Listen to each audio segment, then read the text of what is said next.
사는 것을 믿사옵나이다. 아멘. 누가복음 5장 1절에서 11절 말씀입니다. 누가복음 5장 1절에서 11절 말씀.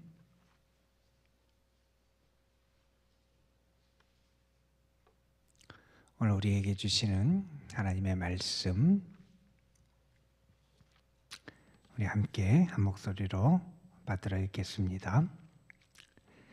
무리가 몰려와서 하나님의 말씀을 들을새 예수는 게네사렛 호숫가에 서서 호숫가에 배 두 척이 있는 것을 보시니 어부들은 배에서 나와서 그물을 씻는지라.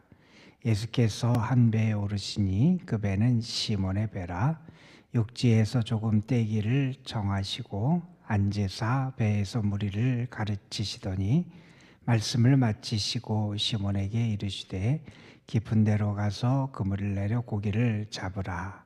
시몬이 대답하여 이르되 선생님, 우리들이 밤이 새도록 수고하였으되 잡은 것이 없지만은 말씀에 의지하여 내가 그물을 내리리이다 하고 그렇게 하니 고기를 잡은 것이 심히 많아 그물이 찢어지는지라. 이에 다른 배에 있는 동무들에게 손짓하여 와서 도와달라 하니 그들이 와서 두 배에 채움에 잠기게 되었더라. 시몬 베드로가 이를 보고 예수의 무릎 아래 엎드려 이르되 주여, 나를 떠나소서, 나는 죄인이로소이다 하니 이는 자기 및 자기와 함께 있는 모든 사람이 고기 잡힌 것으로 말미암아 놀라고 세베대의 아들로서 시몬의 동업자인 야고보와 요한도 놀랐습니다. 예수께서 시몬에게 이르시되 무서워하지 말라. 이제 후로는 내가 사람을 취하리라 하시니 그들이 배들을 육지에 대고 모든 것을 버려두고 예수를 따르니라. 아멘. 여러분, 기적 중에 기적이 뭐라고 생각하십니까? 특별한 능력을 행해서 놀라운 기사, 이적을 행하는 게 기적이기도 하지요. 때로는 아픈 사람이 병을 낫고 병 고침을 받는 것, 그것도 놀라운 기적입니다. 그런데 우리 믿음의 사람들이 하나님 앞에서 고백할 수밖에 없는 기적 중에 기적은 뭐냐 하면 죄인이 구원을 받는 겁니다. 죄인이 구원을 받는 것. 죄된 인간, 하나님 앞에 설 수 없는 인간, 감히 하나님의 은혜를 받을 자격과 조건을 갖추지 못한 인간이 구원을 받는 것. 우리는 그것을 너무 당연하게 여기지만 그것은 기적 중에 기적입니다. 우리가 그런 이야기 하잖아요. 가끔 예화를 들 때 천국에 가면 놀라는 게 세 가지가 있다. 있을 것 같은 사람이, 거기 꼭 천국에 있을 것 같은 사람이 없어서 놀라고, 천국에는 그 사람은 도저히 못 올 것 같다는 사람이 거기에 있어서 놀라고, 마지막으로 내가 거기 있어서 놀란다. 그런 얘기 하잖아요. 여러분. 정말 기적 중에 기적은 죄인이 구원을 받은 겁니다. 실패자, 세상적으로 보면 이제 그의 인생이 끝났다. 가능성이 없다. 너는 끝났다. 너는 실패자다. 너에게는 길이 없다. 이렇게 평가받고 여겨지는 사람이 주님을 만나요? 그의 인생에 힘을 얻어요? 다시 일어나요? 새로운 인생을 살아가요. 실패자였던 사람이 하나님의 사람이 돼요. 세상에서 사람들에게 손가락질을 받던 사람이 이제는 하나님을 위해서 일하고 사명을 감당하는 그런 사람이 돼요. 여러분, 이런 게 기적이지요. 여러분, 기적을 보고 싶으십니까? 오늘 집에 가서 여러분 거울을 한번 보십시오. 여러분이 기적입니다. 기적. 우리가 은혜를 받고 우리가 주님의 사랑을 받고 우리가 구원을 얻고 우리가 하나님과 함께 살아가고 우리가 믿음으로 살아갈 수 있는 건 이것이 기적 중에 기적이다 하는 겁니다. 여러분, 죄인이 구원을 얻는다. 실패자가 이제는 하나님을 위해서 일할 수 있는 사명자가 된다 하는 것은 달리 말하면 이렇게 표현할 수 있습니다. 자격 없는 자에게 하나님이 넘치는 사랑을 베풀어 주셨다는 겁니다. 하나님의 사랑, 그 큰 사랑, 그 위대한 사랑, 그 아름다운 사랑이 우리에게 임했다는 겁니다. 여러분, 누가복음 15장의 탕자의 비유를 우리는 잘 알지요. 탕자, 자기가 받을 권리, 자기의 몫을 다 받은 사람이에요. 챙겨서 나갔어요. 그런데 그가 실패했어요. 다 잃었어요. 그가 받을 몫이 남아있는 게 아니에요. 그가 더 이상 아들로서의 그의 몫을 가지고 있던 사람이 아니었어요. 그런데 그 실패자가 아버지 집에 돌아왔을 때 아버지는 그를 아들로서 받아줘요. 그를 용납하고 사랑해줘요. 그게 놀라운 기적이고 은혜다 하는 겁니다, 여러분. 오늘 말씀 우리가 너무나 잘 아는 베드로가 구원을 받고 주님의 부르심을 받고 이제 주님에게 응답하여 사도의 길, 예수님의 제자의 길로 나아가는 그 모습을 우리에게 보여주는 그러한 장면이지요. 베드로와 그의 일행이 밤새도록 호숫가에서 그 물고기를 잡기 위해서 애쓰지요. 그러나 그들이 한 마리도 잡지 못한 상황에서 벌어진 일입니다. 예수님이 오셔서 그들에게 배를 요청하시고 배에 오르셔서 배에서 못해 있는 사람들을 향하여 하나님의 말씀, 생명의 복음을 전하여 가르치십니다. 자, 그렇게 말씀을 가르치신 다음에 베드로에게 그렇게 예수님께서 명하시지요. 깊은 데로 가서 그물을 내려서 고기를 잡으라. 이런 말씀을 하십니다. 지금까지 베드로와 그의 일행들의 모습은 어떤 사람이냐? 실패한 모습이었어요. 노력을 했어요. 그런데 안 됐어요. 우리가 실패라고 하는 것은 우리의 한계를 경험하는 자리잖아요. 내가 애써요. 애쓰지 않은 게 아니에요. 내가 할 수 있는 힘을 다해서 애써요.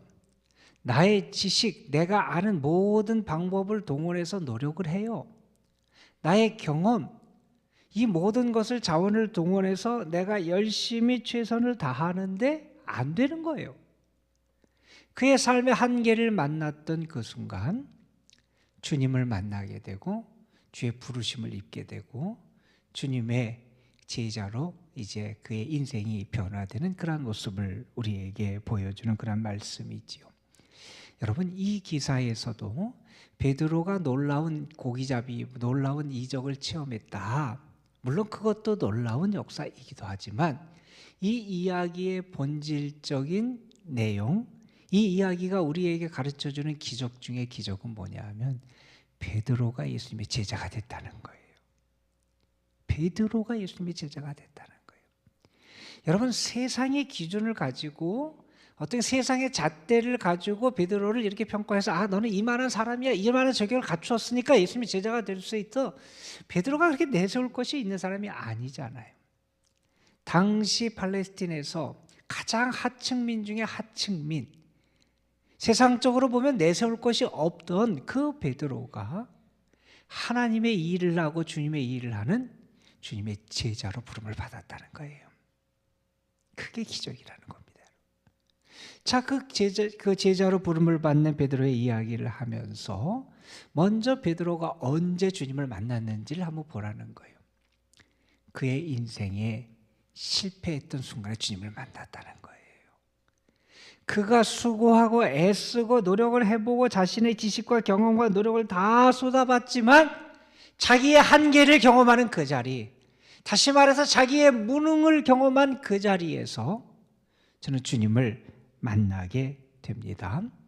자, 주님이 그에게 뭐라고 말씀하십니까? 깊은 데로 가서 그물을 내려라, 이렇게 말씀하시죠. 우리가 아는 것처럼 이것은 보통의 당시에 물고기를 잡고 물고기를 얻을 수 있는 시간과 장소와 그러한 방법을 예수님께서 가르쳐 주신 것이 아님을 알아요. 보통의 그러한 시간, 보통의 장소, 보통의 방법, 그것과는 정반대의 것으로 예수님은 말씀하셔서 고기를 잡으라고 말씀하셨어요. 자, 그런데 그 실패했던 그 순간 베드로가 어떻게 반응하는지를 보세요. 선생님, 우리들이 밤이 새도록 수고하였을 때 잡은 것이 없습니다. 그렇지만 말씀에 의지하여 내가 그물을 내리리이다. 자, 실패하는 그 순간 노력도 했어요. 게으르지 않았어요. 경험도 없는 사람도 아니에요. 고기도 평생 잡은 사람이에요. 어떻게 고기를 잡는지 지식, 방법을 아는 사람이에요. 그런데 그가 그 순간, 자기가 실패한 그 순간 무엇을 붙잡냐면 주님의 말씀을 붙잡아요. 말씀에 의지하여 내가 그물을 내리겠습니다. 여러분, 정말 여러분에게 이러한 결단과 모습이 살아 있습니까? 우리는 내 지식, 내 방법, 내 경험, 내가 동원할 수 있는 수단을 가지고 열심히 살아요. 게으르지 않아요.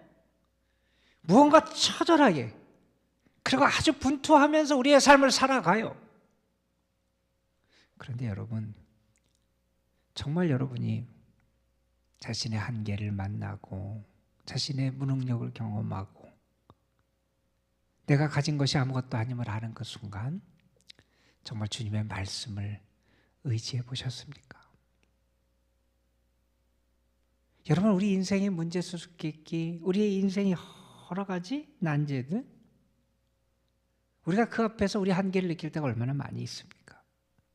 그런데 여러분, 그때 우리의 인생을 완성시키고 우리의 노력을 완성시키고 우리의 삶을 완성시킬 수 있는 길이 우리에게 있는 게 아니라는 거예요. 하나님의 말씀에 있다는 거예요. 주님의 말씀에 있다는 거예요. 말씀에 의지하여 내가 그물을 내리겠습니다. 이것은 주의 말씀에 내가 순종한다는 거예요. 그 모습이 우리에게 살아있냐 하는 겁니다.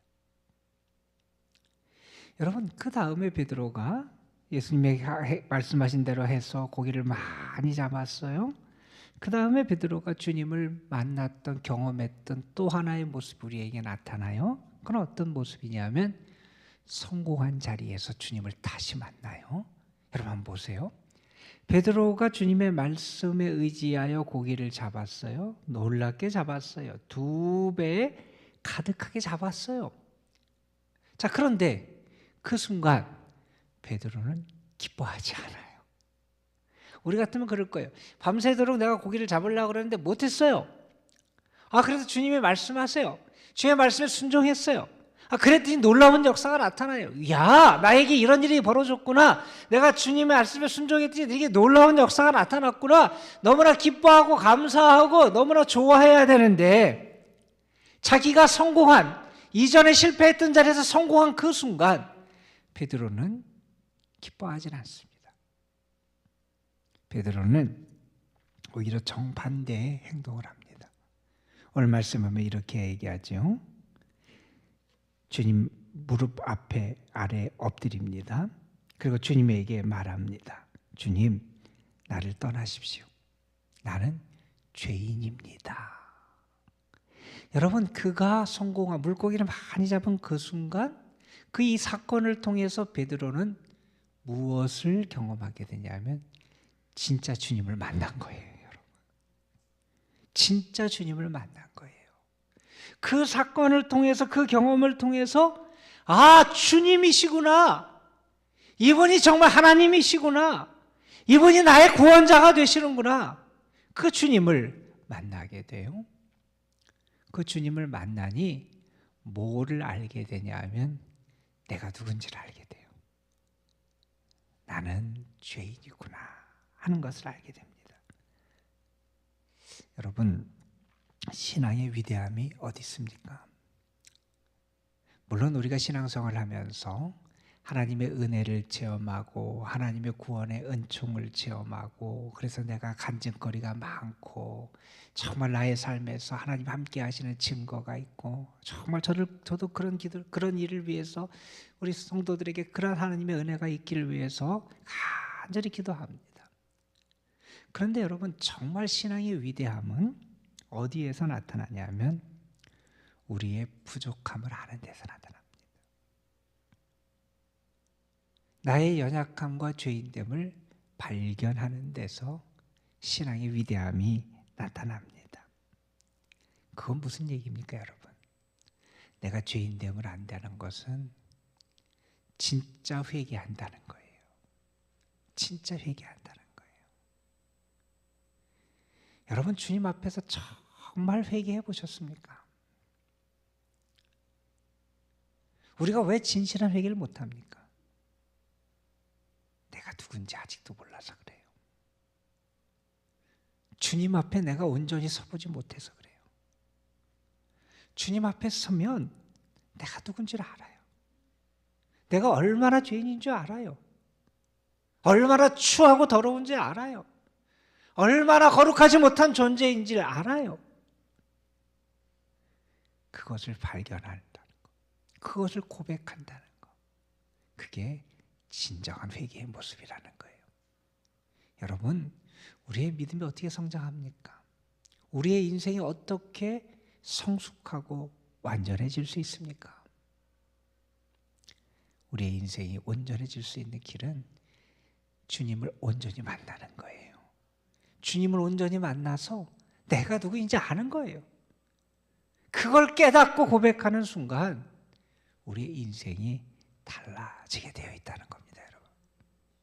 여러분, 그리고 오늘 말씀해 보면 그런 베드로를 예수님이 이제 부르셔서 사람을 낚는 어부가 되게 하시는 장면이 뒤에 등장을 하지요. 예수님께서 10절 뒷부분에 이렇게 말씀하십니다. 이제후로는 내가 사람을 취하리라, 이런 말씀을 하세요. 이제후로는, 자, 지금까지하고 달라진다는 거예요. 주님이 말씀하세요. 이제후로는 내가 이것을 할 것이다. 이제후로는 내가 사람을 취할 것이다. 이제후로는 내가 나를 위해 살 것이다. 여러분, 주님이 우리를 부르실 때 주님이 꼭 하시는 말씀이 있어요. 이제후로는. 우리의 인생이 지금까지 걸어온 길과는 달라진다는 거예요. 여러분, 베드로가 어디에 살았습니까? 무엇을 바라보고 살았습니까? 눈에 보이는 바다, 눈에 보이는 그 갈릴리 호수, 그 세계에서 그것을 바라보고 살았던 사람이에요. 그런 그가 이제는 무엇을 바라보게 됩니까? 주님을 바라보는 인생으로 바뀌게 돼요. 무엇을 붙잡고 살아가고 무엇을 잡기 위해 살아갔던 인생입니까? 물고기, 물질, 그것을 바라보며 그것을 얻기 위해 살아갔던 인간이었어요. 그런데 그가 이제는 사람을 낚는, 구원과 영생을 위하여 쓰임받는 일꾼으로 달라진다는 거예요. 여러분, 정말 주님을 만난 증거가 우리에게 뭔지 아십니까? 이제후로는 달라진다는 거예요. 이제후로는 내 인생의 목적, 살아가는 이유, 내가 행하는 그런 모든 모습들이 이제후로는 달라진다는 거예요. 여러분에게 그러한 달라짐의 역사가 지금 나타나고 있습니까? 자, 이렇게 주님이 부르시니 베드로와 그의 일행이 어떻게 했는지 오늘 마지막 절에서 우리에게 이렇게 말씀합니다. 그들이 배들을 육지에 대고 모든 것을 버려두고 예수를 따르니라. 이제 그들이 예수님을 따릅니다. 예수님을 따르는데 그들이 지금까지 붙잡고 살았던 것, 의지하며 살았던 것, 그들의 삶을 지탱해 줬던 것들을 내려놓고 주님을 떠나요. 여러분, 이것도 우리가 좀 생각해 볼 필요가 있어요. 여러분, 신앙이라고 하는 거, 또는 신앙의 출발이라고 하는 것은 이런 경우가 많아요.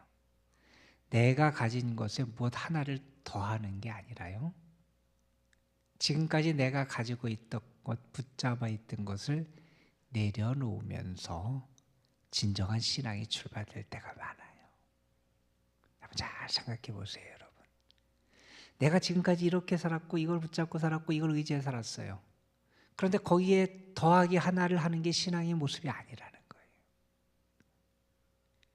신앙은, 참된 신앙의 출발은 많은 경우에 그래요. 지금까지 내가 가지고 있고, 지금까지 내가 붙잡고 있고, 지금까지 내가 의지하던 것을 내려놓으면서 시작이 되는 거예요. 베드로가 예수님의 제자로 부름받습니다, 여러분. 그냥 예수님이 필요하셔서 한 사람 하나의 그냥 어떤 일꾼을 부르신 그런 이야기가 아니에요. 여러분, 베드로란 사람이 예수님의 제자가 된 것은 정말 기적 중에 기적이라는 거예요. 베드로가 예수님의 부름받음을 보면서 여러분, 분명히 여러분 자신을 볼 수 있어야 돼요. 내가 주의 구원을 받고, 내가 주와 함께 살아가고, 내가 신앙생활을 하고, 이 모든 것이 하나님의 놀라운 사랑이고 기적 중에 기적이다 하는 것을 여러분 알아야 돼요. 때로 우리가 연약할 수도 있어요. 가진 것이 없을 수도 있어요. 가난할 수도 있어요. 몸이 아프고 약할 수도 있어요. 그러나 여러분 두려워하지 마십시오. 주님이 여러분과 함께 하세요. 주님이 여러분을 불러주셨으면 여러분을 더 사랑해 주실 거고요. 여러분과 함께 하실 거고요. 여러분의 손을 붙잡아 주실 것이고요. 여러분에게 힘을 주실 것이고요.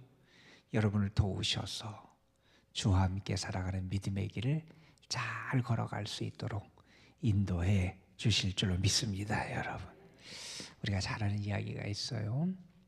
어떤 젊은이가 2차 대전에 참전을 해서 공수부대원으로 그가 군인으로서 그 전투에 참가를 했는데 폭탄을 맞아요. 두 팔을 잃게 돼요.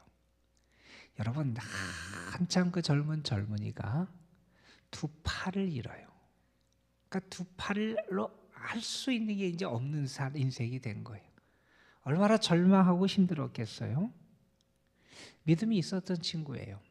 그래서 하나님 앞에 탄식하면서 이렇게 기도합니다. 하나님, 이제 저는 쓸모없는 사람이 됐습니다. 하나님, 저는 이제 쓸모없는 인생이 됐습니다. 너무나 괴롭고 힘들어서 하나님 앞에 그렇게 탄식을 합니다. 그런데 하나님께서 그에게 음성을 들려주시는 것 같으라는 거예요. 어떤 음성을 들려주시느냐? 그래서 제가 기도하면서 이런 걸 깨달았다는 거예요. 그래도 잃은 것보다 남은 게 많지 않느냐 하는 걸 생각해 보게 되더라고요.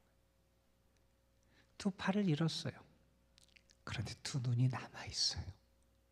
두 발이 남아있어요. 두 귀가 남아있어요. 자기에게 남아있는 거를 생각하면서 나는 잃은 것은 팔뿐이 없구나. 그런 생각으로 마음의 생각이 바뀌더라는 거예요. 그래서 그 다음에 의수를 맞춰요. 그 의수를 끼고 타자 연습을 해요. 잘 됐겠어요? 자기의 삶, 자기의 인생을 글로 써요. 책으로 나왔어요. 많은 사람이 그 책을 읽으면서 감동을 받았고 영화로도 만들어져요. 사람들이 그 젊은이를 향해서 그렇게 얘기합니다. 당신의 신체적인 상황, 그 조건 때문에 절망하지 않으십니까? 그렇죠. 당연히 절망할 수밖에 없지요. 그때 그가 이렇게 대답했다 그래요. 아닙니다. 나의 육체적인 장애는 도리어 가장 큰 축복이 되었습니다. 여러분은 언제나 잃어버린 것을 계산할 것이 아니라 하나님께로부터 받은 것, 얻은 것을 생각해야 합니다.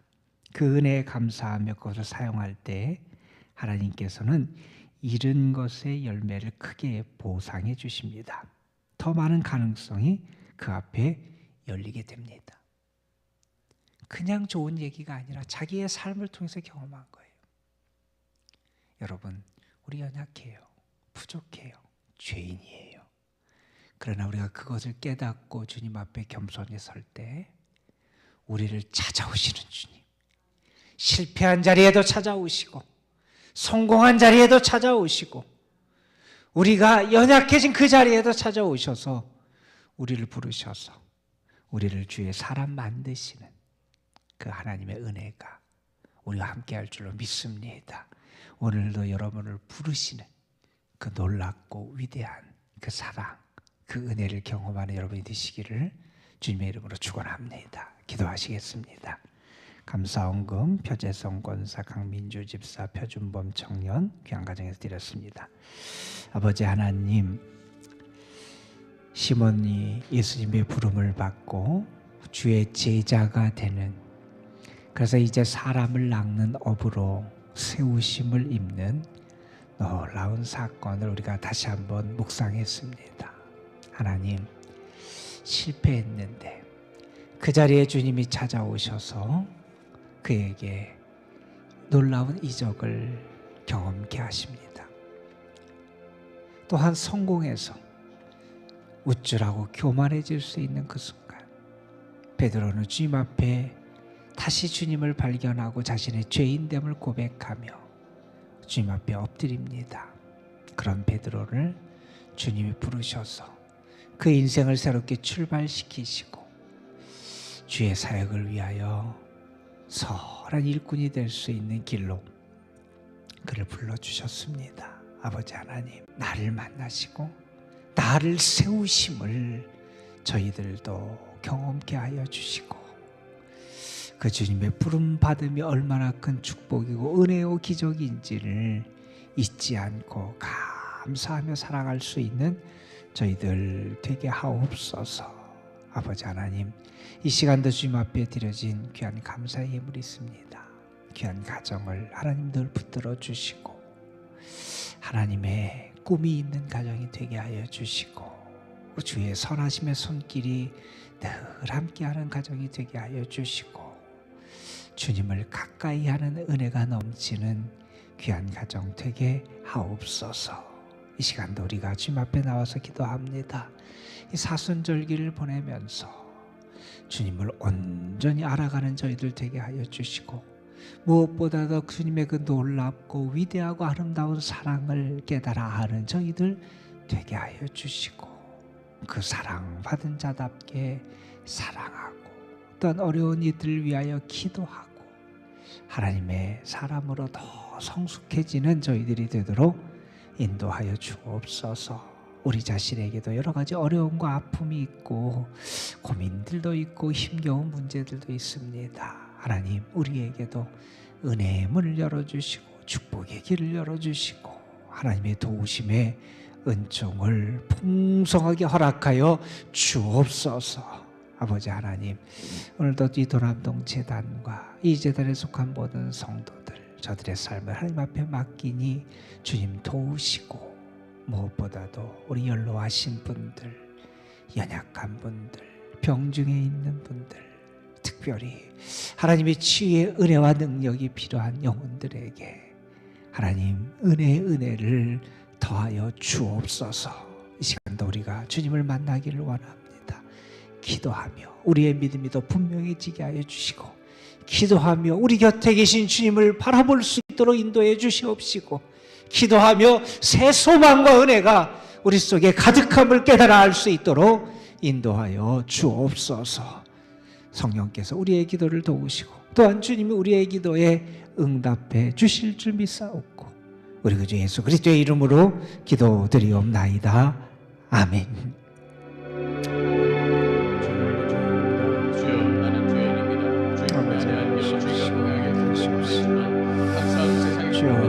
아버지, 우리 가시옵소서. 주님,